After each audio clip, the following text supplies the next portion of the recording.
आंनिनो आंगोनि बिफा रुंसारि दानेश्वर बसुमतारी गोसोखां फुटबल बादायलायनायखौ थांनाय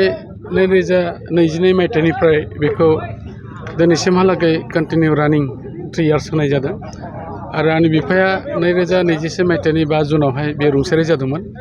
आरो रुंसारि जाखांनायनि इयुनाव जोंनि गामिनि क्लाब फुंखा क्लाब एफसि आरो रायजो राजाफोरजों सावरायनानै बिथांमोनहा आफानि बे गोसोखांनायनि मुङै बे फुटबल टुर्नामेन्टखौ होनो थाखाय बिथांमोना थिरांथा लादों। बे लेखायैनो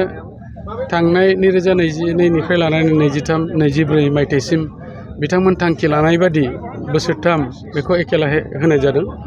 आरो देग्लाय बे जोबथा बे फुटबल टुर्नामेन्ट बादायलायनाय आरो बे बादायलायनायाव गुबैयै मोजां फुटबल एफसि बिथांमोनहा क्लाबफ्रा बाहागो लाफैदोंमोन आरो बेनि गेजेराव जोबथा जे बादायलायनाय फाइनाल बेवहाय फुंखा एफसि सुरेन्द्रपुर गामिनिनो क्लाब लोगोसेयै चिरांदर एफसि बे मोननैया नारानाथा बादायलायनायनि उनाव टाइ ब्रेकारनि गेजेरजों बिथांमोनहा देरहानो हाबाय आरो बिथांमोना देरहानायनि बान्थाखौ मोनलांनो हाबाय आरो फुंखा एफसिया जेननायनि बान्थाखौ मोनबाय। दा आंनि बुंनाय खावलायनाय बाथ्रा बेसो जे रायजो राजा बिथांमोनहा जेरैबादि थांनाय 3 बोसोराव बे ओनसोलनि साफ्रोमबो रायजो राजाफ्रा जोंनि आफानि मुङै जे बे फुटबल टुर्नामेन्टखौ होनाय जादोंमोन बेवहाय लैहोरै बाहागो लानानै जेरैबायदि हेफाजाब होदों बेनि थाखाय आं सानथ्र'नो हायै रायजो राजा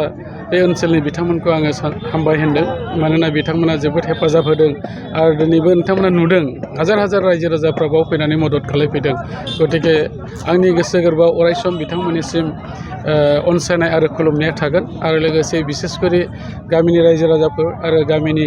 फुंखा क्लाब एफसिखौ आं जोबोद गोजोननाय जासिदों। दैदेनगिरि बिथांमोना 3 बोसोर कन्टिनिउ बे हाबाफारिखौ लानानै मेहेरगोनां खालामनायनि थाखाय आरो जोंनि सुरेन्द्रपुर फुंखा क्लाबनि साफ्रोम मेम्बारफोर आरो भलन्टियारफोर जोंनि फिल्डनि सोरगिदिं बेनिखायनो थानाय साफ्रोमबो बाहाय जान्जि आरो जोंनि मानगोनां रिफारि बिथांमोन लोगोसे बेवहाय गुबुन जातिनि जे कालचार टीम फैनाय जादों बिथांमोनखौ आरो टीमनि गासैबो हान्जाफोरखौ आरो नायगिरि बिथांमोनखौ आरोबाव खेबसे आं गोसो गोरबोनिफ्राय गाहाम एबा हामलायथिखौ बावहरनानै इयुन समाव रायजो राजाफोरखौ खेला धुला नङाब्लाबो बबेबा मोनसे हाबाफारिनि गेजेरजों आरोबाव लैहोर लोगो मोनगोन बेखौ आं मिजिंथिनाय जाबाय।